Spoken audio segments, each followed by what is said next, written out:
Ibu, saudara-saudari yang terkasih, selamat pagi. Apa kabar Anda hari ini? Saya berharap Anda tetap dalam keadaan baik, sehat, dan tetap bersemangat walaupun harus lebih banyak di rumah, dan memang lebih baik di rumah saja. Hari ini, hari Sabtu tanggal 25 April 2020, saya ingin mengajak Anda semua untuk bersama-sama merenungkan firman Tuhan yang diambil dari Injil Markus bab 16 ayat 15-20. Injil hari ini bercerita tentang perutusan para murid. Jadi Yesus mengutus para murid untuk memberitakan Injil. Nah, Bapak Ibu saudara-saudari yang terkasih, ada beberapa hal yang baik untuk kita perhatikan dari Injil hari ini. Hal pertama yang perlu kita perhatikan adalah tentang memberitakan Injil. Memberitakan Injil adalah tugas dan perintah dari Yesus sendiri yang diberikan kepada para pengikutnya.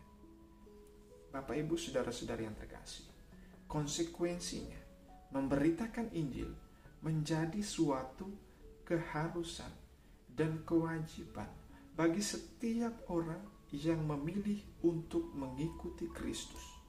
Jadi kalau kita sudah memilih untuk mengikuti Kristus, maka tugas dan kewajiban kita adalah memberitakan Injil, memberitakan kabar baik, memberitakan karya keselamatan Allah. Bapak Ibu saudara-saudari yang terkasih, hal selanjutnya yang baik untuk kita perhatikan adalah tentang kepada siapa kita memberitakan Injil. Berdasarkan Injil hari ini, kita harus memberitakan Injil kepada segala makhluk. Segala makhluk. Artinya kita tidak punya pilihan kepada siapa kita harus memberitakan Injil. Kita tidak punya pilihan.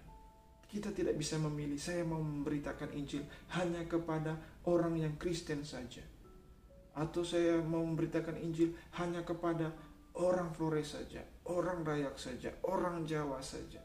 Tidak bisa.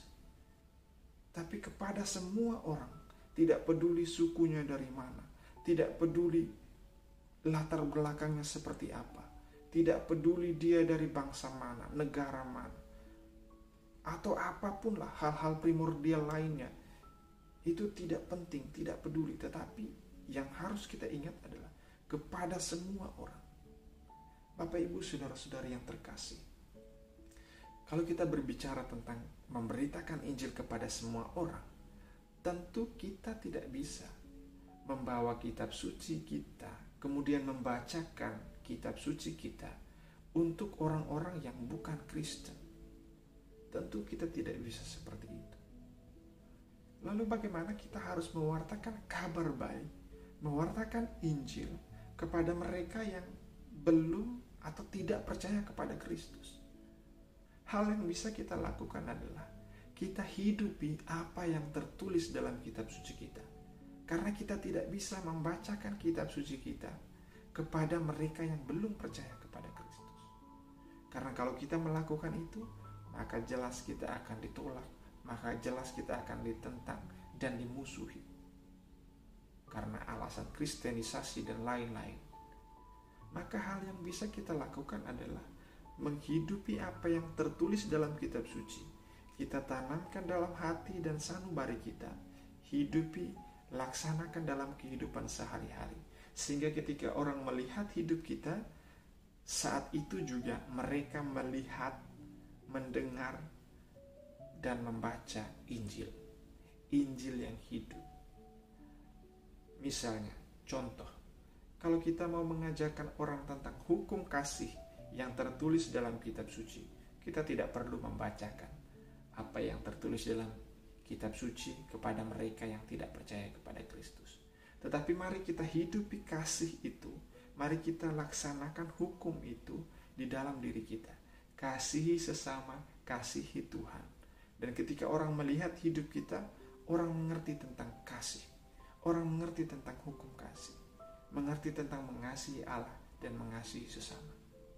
Begitu juga tentang pengampunan, tentang belas kasih, dan lain-lain.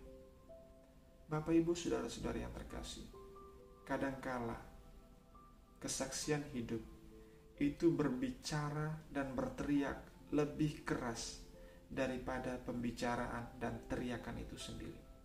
Karena harus diakui, berbicara selalu lebih mudah daripada melaksanakannya.